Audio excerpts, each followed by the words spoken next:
Bonsoir. Donc, ouais, comme Sébastien l'a dit, je suis un ancien techos, mais je fais encore pas mal de techniques. Et j'ai dérivé vers l'entrepreneuriat il n'y a pas si longtemps que ça. Donc là, je suis en train de créer ma boîte. Et j'ai, durant la création de ma dernière boîte, l'année dernière, pu expérimenter l'effectuation. C'est un gros mot qui vient de quelques universitaires, en fait. Et en gros, si on devait résumer ça, c'est une logique pour l'entrepreneur. C'est comment on décortique, je dirais, le fonctionnement d'un entrepreneur au sein de sa boîte, comment il crée sa boîte, etc. Donc je vais vous donner quelques... Alors c'est juste un aperçu. Hein.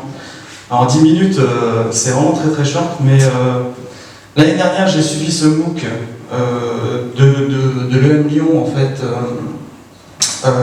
durant la création de mon entreprise, et je m'y suis retrouvé. C'était vraiment des attitudes que j'avais quand j'ai créé ma boîte. Et on va détailler quelques petits aspects de cette chose. Donc la création. Il y en a beaucoup qui ont essayé de créer leur boîte, ou pas? Juste à main levée, juste comme ça. Il y en a beaucoup qui ont réussi? Ah, d'accord. Il y en a beaucoup qui aimeraient retenter l'expérience? Alors, qu'est-ce qui vous bloque exactement? C'est quoi? Ben, on va essayer de décrire un petit peu ce qui bloque les gens à créer leur entreprise, à avancer. Déjà, on va casser quelques mythes. Hein. L'entrepreneur, c'est pas Superman, c'est pas un héros. C'est un mec ou une femme, hein, comme vous et moi. C'est quelqu'un qui part pas forcément d'une grande idée au départ. Hein. Vous pouvez très bien partir sur une petite idée, une petite problématique que vous avez identifiée, ou vous associez avec d'autres personnes qui ont cette problématique, une problématique plutôt métier par exemple. Et au fur et à mesure, vous allez voir, hein, vous allez acquérir des moyens et vous allez grossir et naturellement ça va se faire. L'entrepreneur, qu'est-ce que c'est? C'est pas quelqu'un qui a une vision prédictive. Bon, je mets de côté Steve Jobs, hein, respect pour lui aujourd'hui, mais il y a très peu d'entrepreneurs qui arrivent à correctement, je dirais, discerner ce que peut se passer. Ce qui peut se passer, surtout dans nos technologies, à 1 an, 2 ans, voire 3 ans, je dirais, c'est complètement impossible. Enfin, j'en ai jamais vu, hein, à part Steve. Mais bon, peut-être qu'il a eu de la chance, c'est peut-être ça. Hein. Et enfin, un dernier mythe que je voudrais casser, c'est que c'est difficile d'entreprendre seul. Ça, c'est clair. Donc déjà, si vous isolez au départ, faut changer d'attitude, il faut vraiment s'ouvrir aux autres, trouver de nouvelles compétences, de nouvelles opportunités. Je vois Sébastien, ça faisait quelques temps qu'on s'était perdu de vue.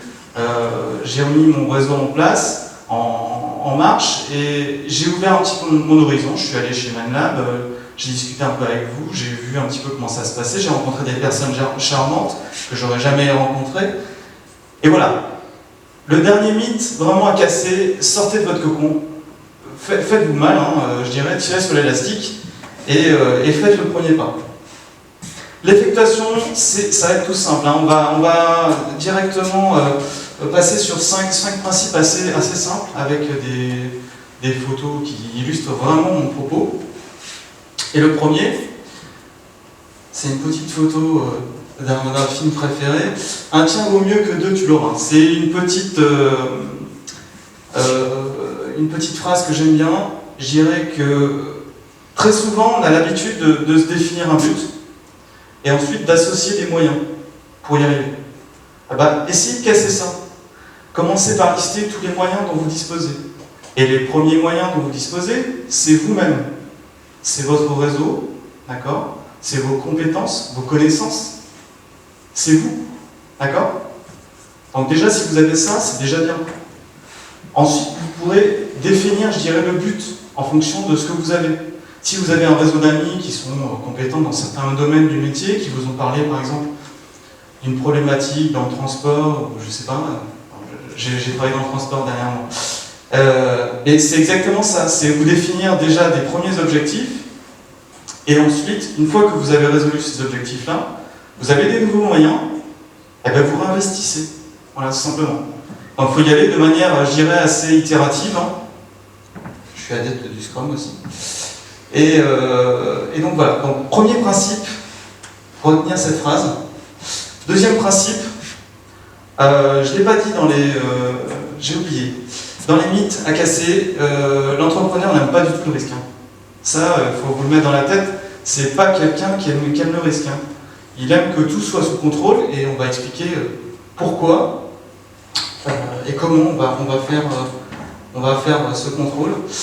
Donc le deuxième principe, c'est le raisonnement en perte acceptable.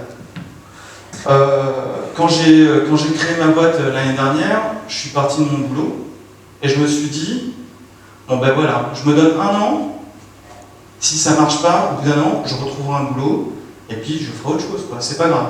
Mais voilà, le principe il est simple, vous savez combien vous allez dépenser, vous savez pas combien ça va vous rapporter. Gardez cette image-là. C'est comme quand vous pariez vraiment la limite max, je dirais, et n'allez pas au-delà, parce qu'après vous pouvez très bien mal tomber. Donc voilà, essayez de maîtriser le risque, vous savez ce que vous engagez, vous ne savez pas quel retour ça va avoir, c'est important. Troisième principe, la limonade. La limonade, c'est rigolo. J'ai des exemples clients qui m'arrivent en tête, mais en gros, si un client vient vous voir, vous donne des oranges, essayez pas de faire de limonade, ça ne marchera pas. Hein. D'accord ? Ça veut dire qu'en gros, prenez en compte les besoins de vos clients, ne restez pas sourds. Enfin, moi, le premier, j'étais super convaincu de ma super application, ça allait marcher du feu de Dieu. Vous allez voir le client, et vous dites, bah non, moi ce qui m'intéresse, c'est ce petit truc-là. Ah oui, mais ça m'a pris 5 jours à faire, alors que l'autre développement, 50 jours. Quoi. Ah oui, mais moi je suis prêt à vous acheter le truc de 5 jours. Bah oui. Donc, essayez de garder, voilà, je dirais, ce lien aussi avec vos interlocuteurs, ceux qui interagissent dans vos projets. Et justement, on va parler du patchwork fou. Qu'est-ce que c'est ? C'est en gros, ça revient à la limonade, on essaie d'établir, je dirais, des passerelles, on essaie de nouer des relations avec des gens, parce qu'on est plus fort, avec des gens qui peuvent nous apporter des choses et en retour, on peut leur apporter des choses. Le patchwork, c'est ça. Donc, vous savez, hein, c'est en couture, enfin, je sais pas si... Moi, je suis adepte de la couture. Je fais de la couture. Non, personne ? Merde. Donc le patchwork, en fait, c'est l'assemblage de différents tissus, même les filles devraient connaître ça, hein, de différents tissus, en fait, pour faire, en fait, une pièce n'importe laquelle, un sac à main ou n'importe quoi. Voilà. Donc là, le but de ce principe-là, c'est essayer de créer des partenariats, susciter l'adhésion par rapport aux gens que vous impliquez dans le projet. Donc un client, je prends un exemple, vous arrivez chez un client, vous lui présentez l'application qu'il vous a commandée, il vous dit bah oui, mais moi je la veux en bleu. Bah, vous lui dites pas oui, je vous la fais en bleu. Vous lui dites oui, je vous la fais en bleu si vous me commandez 3 exemplaires de mon logiciel par exemple. D'accord ? Donc c'est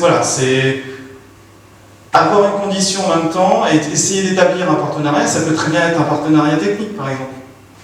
Vous avez besoin d'une ressource technique ou d'une ressource métier dans un domaine particulier. Vous pouvez très bien demander à un client de vous fournir la ressource et du coup, voilà, c'est un partenariat qui s'engendre et ça n'est que bénéfique, je dirais.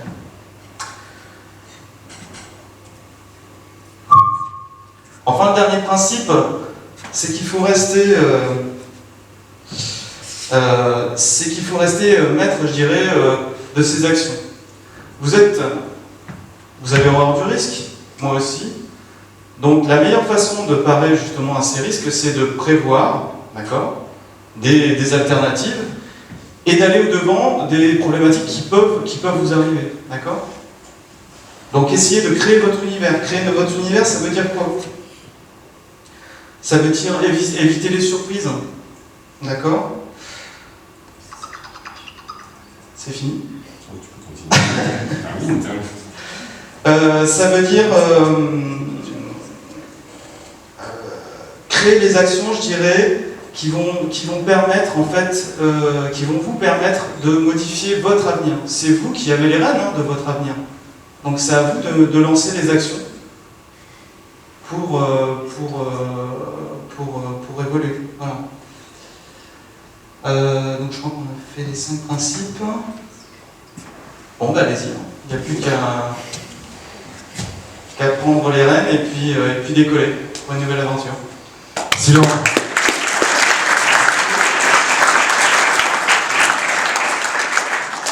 Vous avez des questions sur la couture, sur la création d'entreprise? Si vous voulez en savoir plus, parce que là c'était vraiment un abstract. Il y a un MOOC qui se trouve ici, là, qui est vraiment très très intéressant. Un MOOC, je sais pas comment on dit. Peut-être une MOOC. Il y a peut-être une session courant septembre là, donc il faut surveiller. Ça permet d'avoir une certification justement à l'effectuation, comprendre bien les principes. Il y a des tests en ligne aussi, c'est assez intéressant. Et puis il y a toute une émulation, il y a toute une communauté qui s'est mobilisée. L'année dernière, on était plus de 7000 en France et dans le monde, parce qu'il y en avait un peu partout. La communauté francophone était assez disparate. Et on était 7000 à suivre ce MOOC toutes les semaines jusqu'à décembre. Donc c'est vraiment intéressant, c'est nouveau et ça apporte vraiment. Voilà. Il y a du monde qui veut créer des boîtes, c'est fou. C'est fou, hein? Est-ce que vous avez des questions? Ouais. Ouais.